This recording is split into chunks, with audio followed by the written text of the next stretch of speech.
Assalamualaikum warahmatullahi wabarakatuh. Salam budaya, salam rahayu, salam waras. Sedulurku sekalian, selamat bertemu kembali dengan saya Kang Jenggo di channel KJ Pro. Kali ini kita akan kembali mengupas tentang kepemimpinan Jaya Negara dalam memegang kendali kekuasaan Kerajaan Majapahit. Nah, bagaimana kelanjutannya? Mari kita simak, tapi sebelumnya sedulurku sekalian, tolong berikanlah dukungan melalui subscribe, like, dan juga komentar. Dan bila video ini bermanfaat, silahkan bagikan kepada yang lain melalui akun media sosial yang panjenengan punyai.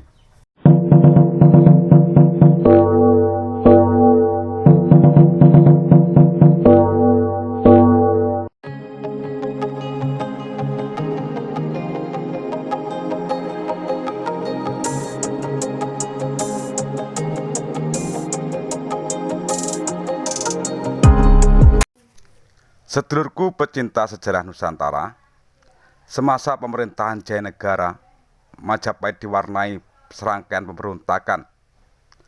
Pemberontakan yang dilakukan oleh Mandana, Pagawal, dan Rasemi. Ini adalah awal dari pemerintahan Jaya Negara. Sementara pemberontakan kedua juga dilakukan oleh Nambi. Sedangkan pemberontakan ketiga dilakukan oleh Rakuti.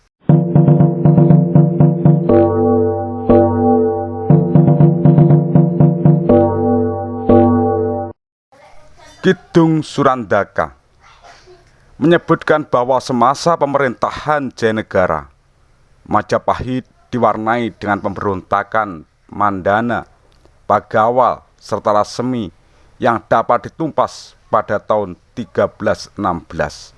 Pernyataan tersebut sedikit bertentangan dengan para raton yang menyatakan bahwa pemberontakan Rasemi dapat ditumpas pada tahun 1318. Yang kedua, pemberontakan Nambi. Berita pemberontakan Nambi pada tahun 1316 dalam para raton disebutkan juga oleh Nagara Kertagama dan dijelaskan panjang lebar dalam Kidung Surandaka.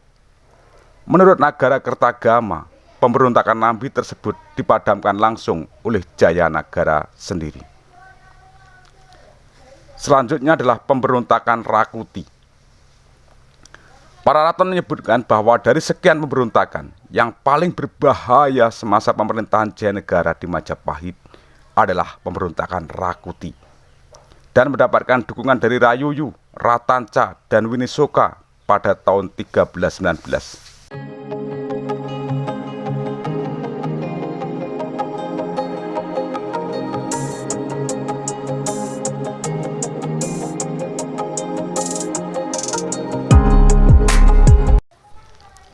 Bermula dari kekecewaan atas kebijakan pemerintahan Jaya Negara, sekumpulan Winisoka berencana melakukan perlawanan atau pemberontakan.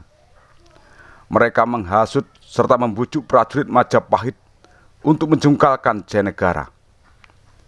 Para prajurit itu mulai memalingkan kesetiaannya pada Jaya Negara untuk bersekutu dengan Winisoka karena akan diberi kedudukan yang lebih tinggi.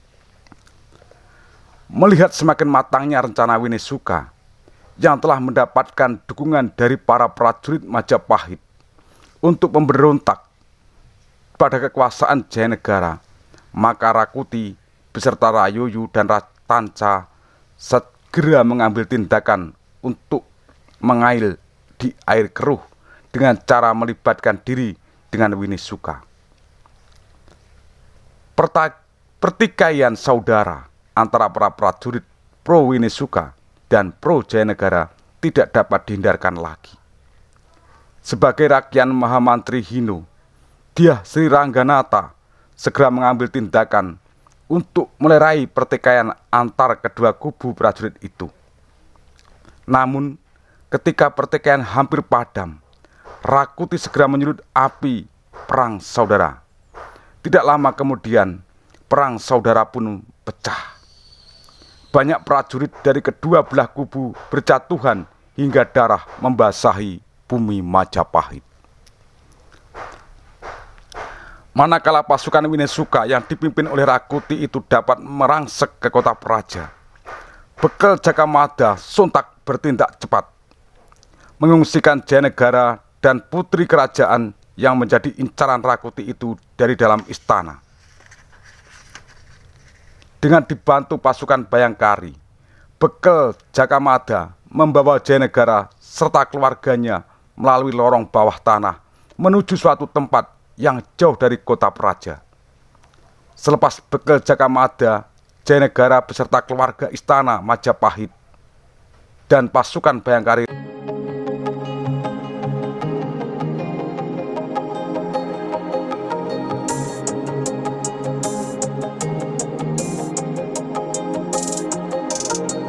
Rakuti yang terluka lengannya dengan panah beracun mendapatkan pertolongan dari Ratanca, tabib istana, beserta pasukan tersebut menduduki istana dan menguasai kota Praja. Tak lama kemudian, Rakuti yang telah berhasil menguasai kota Praja naik tahta sebagai raja. Namun karena Rakuti tidak becus sebagai raja, banyak protes dari rakyat Majapahit yang diperlakukan semena-mena oleh pasukannya. Akibatnya, keamanan Majapahit menjadi terancam. Banyak perampokan, banyak pencurian, pembunuhan, bahkan pemerkosaan. Singkat cerita, kehidupan rakyat Majapahit semakin hidup dalam penderitaan.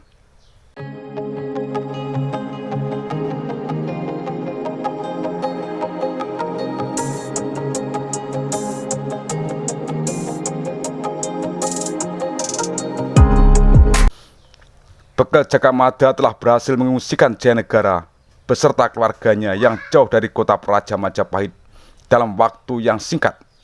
Meskipun demikian, keberadaan mereka selalu diketahui oleh telik sandi yang disusupkan Rakuti ke dalam pasukan Bayangkari. Setelah sekian lama melakukan penyelidikan, Bekel Jagamada akhirnya dapat mengetahui bahwa Singoparapen yang menjadi telik sandi dari kubu Rakuti. Tanpa berpikir panjang, Bekel Jagamada memerintahkan pada pasukan Bayangkari untuk membunuh Singoparapen. Setelah Singoparapen tewas, Bekel Jagamada yang telah membawa Jayanegara beserta keluarganya ke desa Badander itu segera menyusun rencana penyerangan ke kota Praja Majapahit. Tak lama kemudian, Bekel Jagamada segera mengumpulkan sisa pasukan yang setia. Pasukan Bayangkari dan para kepala pasukan yang tengah bertugas di Bali. Hingga waktunya tiba, Bekel Jagamada beserta pasukan gabungan tersebut berangkat ke kota Praja Majapahit untuk menggulingkan kekuasaan Rakuti. Peperangan antara pasukan Bekel Jagamada, pasukan Rakuti tak terelakkan. Pasukan Bekel Jagamada berhasil melumpuhkan pasukan Rakuti. Selain Ratanca, Rakuti beserta Rayuyu dan seluruh pasukan Winesuka tewas dalam pertempuran itu. Kejayaan pasukan Bekel Jagamada adalah kebahagiaan bagi Jayanegara dan seluruh keluarga Majapahit. Semenjak pasukan Rakuti dapat ditumpas habis, Jayanegara meninggalkan desa Badander dan pulang ke istana Majapahit untuk melanjutkan tugasnya sebagai Raja Majapahit.